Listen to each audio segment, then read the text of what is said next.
meus queridos amigos e queridas amigas.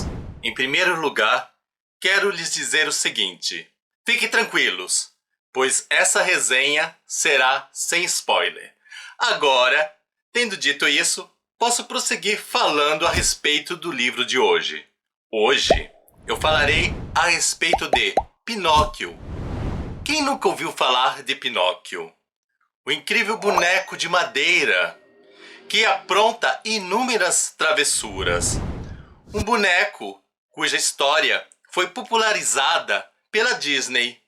E nos anos 70, ou melhor dizendo, esclarecendo mais, os anos 1970, olha quanto tempo faz, ele também foi muito popularizado através do desenho do Pinóquio Japinha. Se bem que hoje o Pinóquio Japinha, infelizmente, ficou bastante esquecido. Quando as pessoas falam em Pinóquio, o que vem à cabeça? O Pinóquio da Disney. E por conta da popularidade desse personagem, não importa se feita através da Disney ou por meio do Pinóquio Japinha, eu tive a curiosidade de conhecer a verdadeira história do Pinóquio. E para isso, eu adquiri essa versão aqui, que é a versão original. Aqui, essa edição é publicada pela editora Darkside. Tem uma capa muito bonita. Sinto falta do título na capa, aponto isso como defeito. O livro ele é interessante na diagramação, mas acredito o que torna mais interessante a obra são essas ilustrações. As ilustrações são bem diferentes daquela que nós costumamos ver por aí. É um Pinóquio, eu diria, um pouco mais grotesco. E os personagens também que aparecem são bem grotescos. Porém, eu acredito que tem como ponto positivo uma coisa de... sei lá... ao mesmo tempo que artificial, passa uma realidade, eu não sei como explicar. Essa coisa de grosseria... não sei, quando mostra assim o Pinóquio, essa coisa de madeira, ele parece algo mais realístico, embora tenha um aspecto medonho. Quero lhes confessar uma coisa a respeito da minha leitura, e creio que esse fato é muito importante mencionar. O Pinóquio acabou me decepcionando. Eu tinha grandes expectativas. Porém, apesar da decepção, eu lhes afirmo, não me arrependo de forma alguma de ter lido essa obra, de ter conhecido a história original. Embora a história em si tenha me causado essa decepção, eu posso lhes dizer o seguinte: a história também trouxe um outro lado que me agradou, que foi conhecer um pouco da maneira como os antigos pensavam a respeito do comportamento das crianças e o que fazer para corrigir esses comportamentos errados. É claro que, olhando para o dia de hoje, nós vamos percebendo que essa maneira, essa pedagogia, essa forma de corrigir não cabe mais aos tempos atuais. E isso nos faz refletir sobre muitas coisas. Quando olhamos para o passado, vemos que tem coisas que não pertencem mais ao nosso mundo, que elas estão erradas, que elas não nos servem. Mas enquanto nós estamos vivenciando essa realidade, nós não damos conta. Eu acredito que as pessoas daquele tempo, ao trazer essa forma de correção para as crianças, deviam estar pensando, deviam estar acreditando piamente que estavam ajudando as crianças a melhorarem.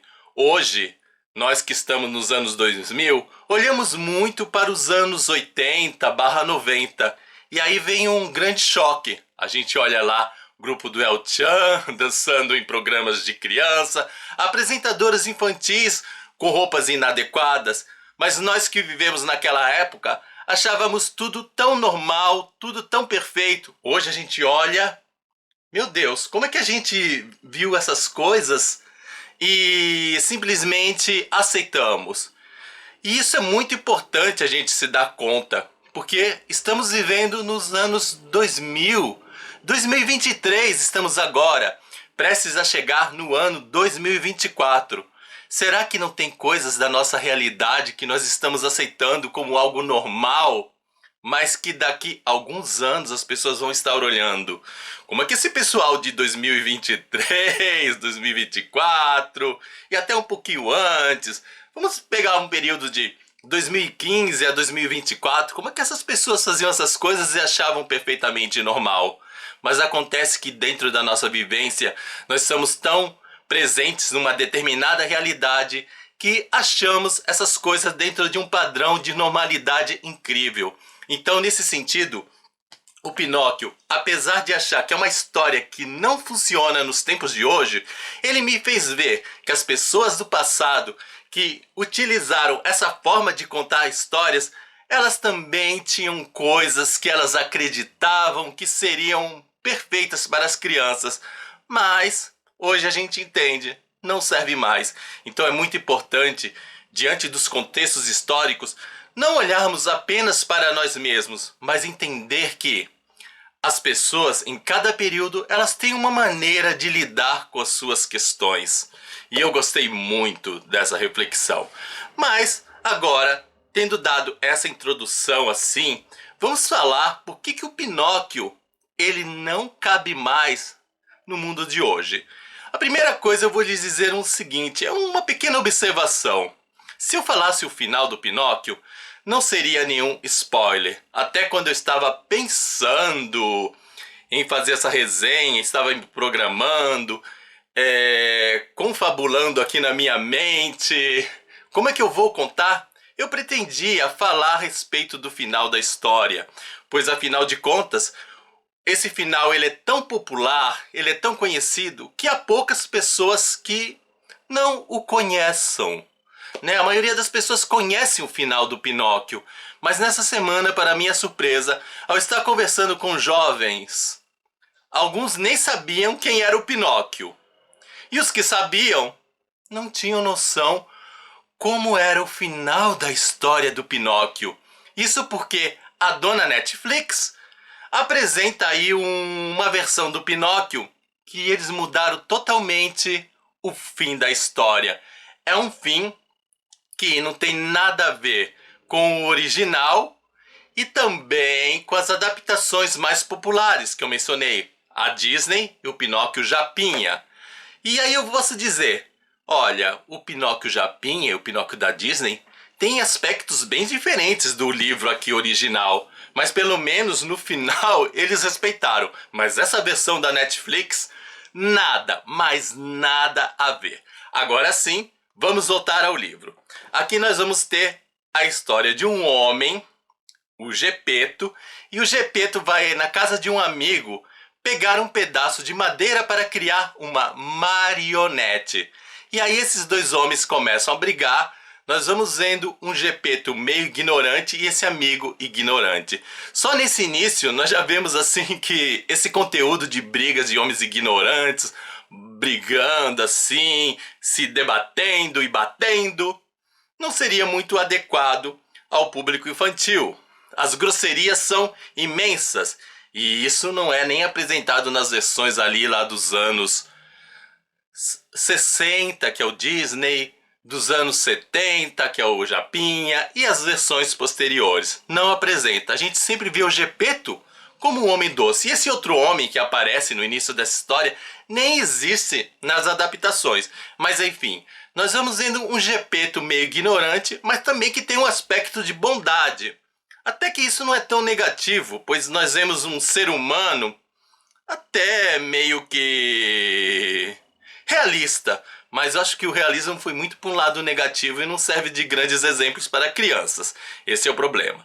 Mas enfim, eles brigam, mas o Gepeto, ele acaba pegando o bonequinho, não, a madeira, e faz uma marionete. E essa marionete vai criando vida. E aí aparece a figura do grilo falante, que é bastante conhecida. Nas versões tradicionais, o grilo falante é um personagem que acompanha bastante o Pinóquio, dando-lhe conselhos, porque ele recebe o encargo da fada para cuidar do Pinóquio e lhe aconselhar, servindo de uma espécie de consciência.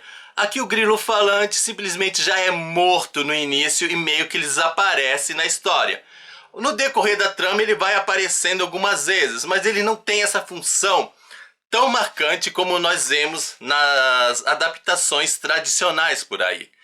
E o Pinóquio mata o grilo falante. O Pinóquio meio que cria a vida sozinho. Ele não tem uma fada que coloca a varinha e faz ele viver, que lhe prega algumas coisas, como a gente viu, como a gente está acostumado. Simplesmente o boneco cria a vida meio que do nada. Isso meio que já choca, porque a gente já está acostumado a ver a fada dando vida. Até aí, mesmo sendo diferente, eu não vejo tanto problema nessa questão do Pinóquio tomar vida. Eu só vi o problema aí na história do Gepeto ser um tanto ignorante. Mas essa parte da vivência, da vida, de se tornar um ser vivente, não vi grandes problemas. Mas o Pinóquio cria vida e, meio que parecido às versões tradicionais, o Pinóquio começa a desenrolar a sua vida através de aventuras que meio que prejudicam o seu pai Gepeto.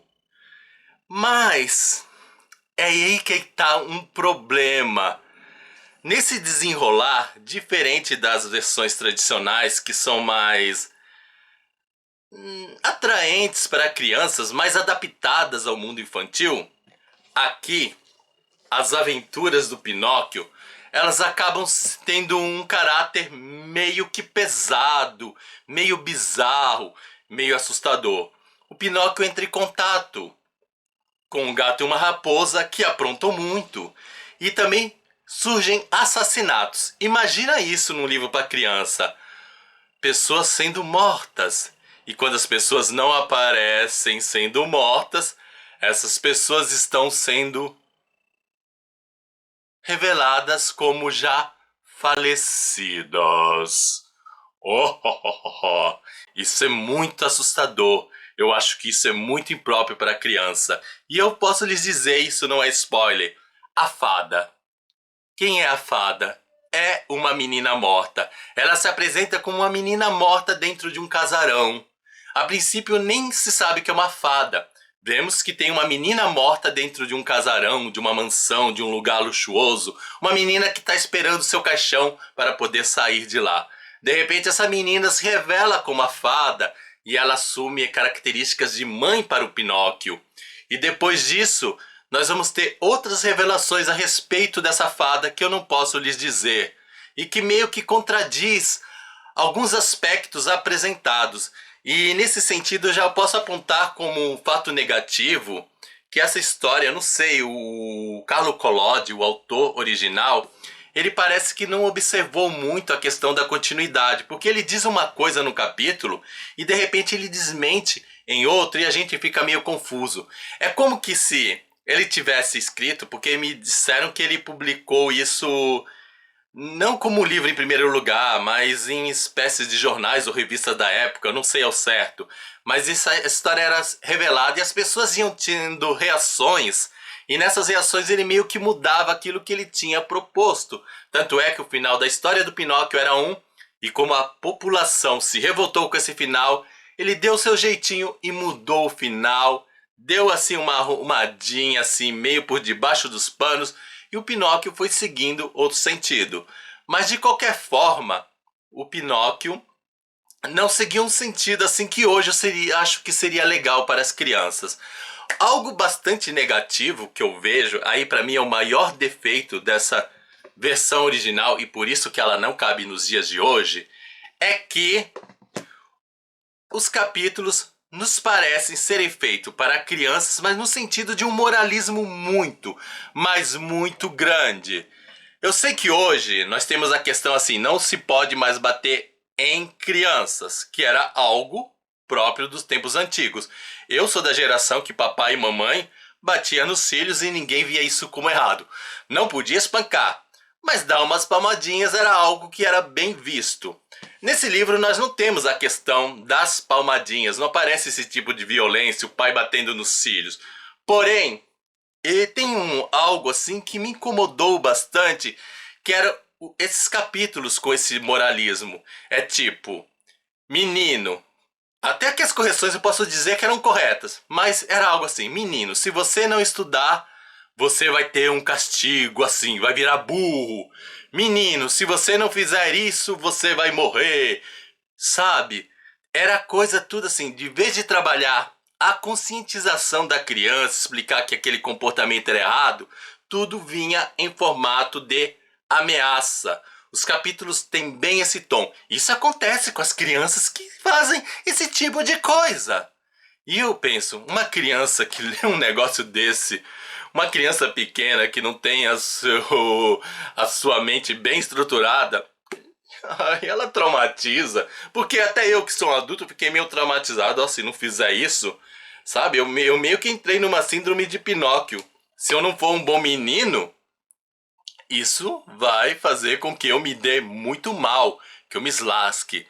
Não tem a figura de um Deus castigador. Sabe aquela religião aí que usa a imagem de um Deus castigador? Não tem isso. Mas em compensação parece que tem uma força do alto.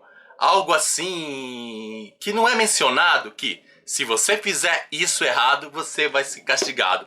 Você vai sentir isso muito, mas muito presente nessa obra. E no decorrer da história, é claro, nós vamos chegar ao final clássico aí do Pinóquio, que a Netflix, como eu disse, não apresentou.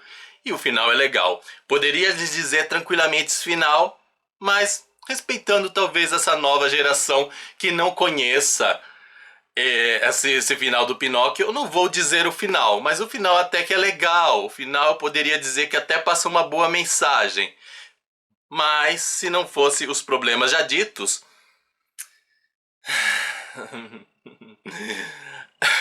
acho que até o livro seria bom para os dias de hoje. Mas enfim, eu fiquei muito decepcionado com esse tipo de leitura. Só gostei mesmo pelo fato das reflexões que a leitura me propôs. E recomendo. Mesmo sabendo que o livro não serve para hoje, recomendo, mas recomendo para adultos. Pelo amor de Deus, não coloque um livro desse nas mãos de criança, porque senão você vai traumatizar o seu filho ou a sua filha. Não faça isso, mas leia para você entender que a cada momento do nosso dia a dia, do nosso cotidiano, ao invés do que nós costumamos fazer, de olhar para o passado e pensar, nossa, como eles agiam de maneira errada. Eu sei, eu faço isso, mas...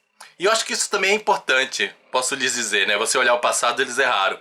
Mas eu acredito que está faltando também. Vamos olhar aqui o 2023 e 2024 e perceber o que a gente está fazendo errado para não chegar lá no futuro, mais adiante, e de repente nós mesmos olharmos e dizermos, gente, por que a gente fazia isso? Porque é isso que acontece quando eu olho os anos 80 e 90. Como é que eu aceitava...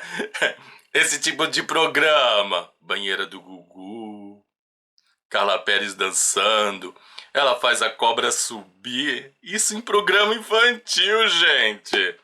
Então, se tinha gente já sem noção na época do Pinóquio, que era 1800 e pouco, depois, mais tarde, a gente vê nos anos 90. Quem não me garante que a gente não está fazendo tanta coisa sem noção nos dias de hoje? Vamos olhar para a nossa realidade? Vamos. Então, sem sombra de dúvida, para mim, a grande lição do livro Pinóquio, do Carlos Collodi, é: olhe para a sua realidade e veja o que pode ser corrigido agora. Não deixe essas reflexões para um tempo posterior e você ficar lamentando pelo passado. E é isso, gente. Espero que vocês tenham gostado. Não se esqueçam de dar o seu joinha, nem que seja por caridade. Afinal, copo d'água e um joinha não se nega pra ninguém. Tchau pra vocês e até o nosso próximo vídeo. Mas antes de eu ir embora, um pequeno aviso. Na descrição desse vídeo temos o link de compra, caso você se interesse em adquirir o seu exemplar. E utilizando o link de compra do Filósofo dos Livros, você ajuda o canal sem pagar nada mais além por isso. Agora sim, gente, fui!